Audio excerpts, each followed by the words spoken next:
بسم اللہ الرحمن الرحیم۔ السلام علیکم ورحمۃ اللہ وبرکاتہ۔ معزز ناظرین، ایک سوال بار بار کیا جاتا ہے کہ کیا عورت کی آواز کا پردہ ہے؟ کیا عورت کی آواز میں تلاوت قرآن غیر محرم سن سکتا ہے؟ عورت کا سوشل میڈیا پر تبلیغ دین کرنا کیسا ہے؟ یہ سوال بہت اہم ہے، کیونکہ اس حوالے سے مجھے بھی تنقید کا سامنا کرنا پڑا کہ جب سوشل میڈیا پر تبلیغ دین کے لیے میں نے آواز اٹھائی تو سب سے پہلا اعتراض یہی کیا جا رہا تھا کہ عورت کی تو آواز کا بھی پردہ ہے، اور بعض کبار علماء بھی یہ کہتے ہیں کہ عورت کی آواز کا پردہ ہے کیونکہ فتنوں کا دور ہے، اسی لیے عورت کی آواز پردے میں رہنی چاہیے۔ ناظرین، یہ بات یاد رکھیں کہ فتنوں کا دور اپنی جگہ، لیکن عورت کی آواز کی ضرورت اور معاشرے کی ترقی میں عورت کے کنٹریبیوشن سے انکار نہیں کیا جا سکتا۔ عورت کا آواز اٹھائے بغیر مسائل کا حل، بات کو صحیح سمجھانا تقریباً ناممکن ہے، خصوصاً گھریلو زندگی اور عورتوں کے مخصوص مسائل ایک عورت ہی بہتر سمجھ اور سمجھا سکتی ہے۔ اگر آپ عہد نبوی صلی اللہ علیہ وسلم سے دیکھیں تو حدیث کا پورا ذخیرہ جتنا بھی آج ہم تک پہنچا ہے، سیاہ ستہ اور دیگر کتب ہیں، ابو ہریرہ رضی اللہ عنہ کے بعد دوسرے نمبر پر سب سے زیادہ احادیث روایت کرنے والی ام المؤمنین عائشہ رضی اللہ عنہا ہیں۔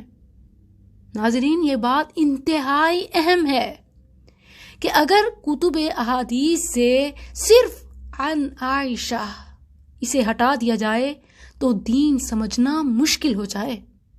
تمام گھریلو مسائل، نبی صلی اللہ علیہ وسلم کی آئلی زندگی، عورتوں کے مخصوص مسائل، طہارت کے مسائل عائشہ رضی اللہ عنہا سے ہی مروی ہیں، اور آپ سب اس بات سے اتفاق کریں گے کہ نبی صلی اللہ علیہ وسلم کے دور میں علم سیکھنے سکھانے کا واحد ذریعہ آواز تھی، سما تھا۔ بول کر اور سن کر ہی سینوں میں اور تحریروں میں علم محفوظ کیا جاتا تھا۔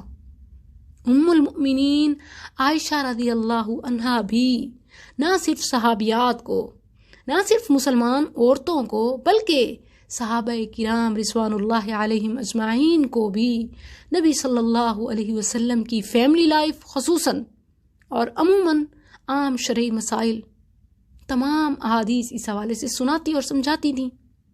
اس کے علاوہ مختلف جنگوں میں ازواج مطہرات اور صحابیات کا کردار اور فزیکلی ان کی اپیرنس ہم سب جانتے اور مانتے ہیں۔ اس وجہ سے مسلمان عورت کی آواز کا پردہ نہیں ہے، اور امام شافعی رحمہ اللہ کہ ان کے نام سے کون نا واقف ہو سکتا ہے؟ کیا آپ جانتے ہیں کہ ان کی استاذہ ایک محدثہ خاتون تھیں؟ اور نہ صرف یہ کہ صرف امام شافعی، بلکہ بہت سے محدثین نے علم حدیث کا ذخیرہ خاتون اساتذہ سے حاصل کیا۔ اللہ اکبر۔ نبی صلی اللہ علیہ وسلم کے دور سے صحابہ اور ائمہ حدیث کے دور تک بالاتفاق عورت کی آواز کا پردہ نہیں تھا۔ یہ اختلاف ان اختلافات میں سے ہے جو آج کی پیداوار ہیں، اس سے پہلے یہ اختلافی مسئلہ تھا ہی نہیں۔ اور جو کہتے ہیں کہ عورت کی آواز کا پردہ ہے، وہ بھی یہی دلیل پیش کرتے ہیں کہ فتنوں کا دور ہے، اسی لیے آواز کو پردے میں رکھنا چاہیے، جبکہ صحیح بات یہ ہے کہ عورت کی آواز کا پردہ نہیں ہے۔ البتہ یہ یاد رکھیں کہ قرآن کی اس شرط کو اور اس آیت کو ہمیشہ ذہن میں رکھنا ہے کہ جس میں فرمایا گیا فَلَا تَخْضَعْنَ بِالْقَوْلِ فَيَطْمَعَ الَّذِي فِي قَلْبِهِ مَرَضٌ وَقُلْنَ قَوْلًا مَعْرُوفًا۔ بات کرنے کا انداز ایسا نہیں ہونا چاہیے کہ جو فتنوں کا متلاشی ہو۔ فتنہ پرور ہے جس کے دل میں بے حیائی فحاشی کا آلریڈی مرض ہے، وہ مریض ہے شہوات کا۔ فی قلبہ مرض، کہ جس کے دل میں کیڑا ہے وہ اور پروان چڑھے، کہ اس کے دل میں غلط ارادے شہوات ابھرنے لگیں، تو عورت کی آواز کو اسٹرک ٹو دی پوائنٹ اور کلیئر ہونا چاہیے، اس میں کسی قسم کی لچک نہیں ہونی چاہیے۔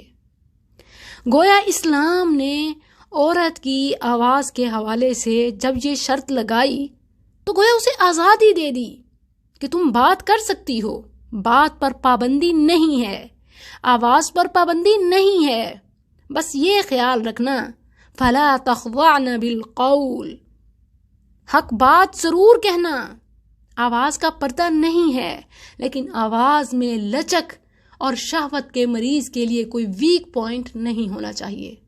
تو ناظرین، اس آیت سے اور آثار صحابہ سے اور ام المؤمنین عائشہ رضی اللہ عنہا سمیت تمام ازواج مطہرات کے عمل سے حقیقت کھل کر سامنے آ جاتی ہے، ثابت ہو جاتی ہے کہ عورت کی آواز کا پردہ نہیں ہے۔ ہاں، جس پردے کا اسے حکم دیا گیا ہے اگر صرف اسی پر عمل کر لیں تو فتنے ختم ہو جائیں۔ السلام علیکم۔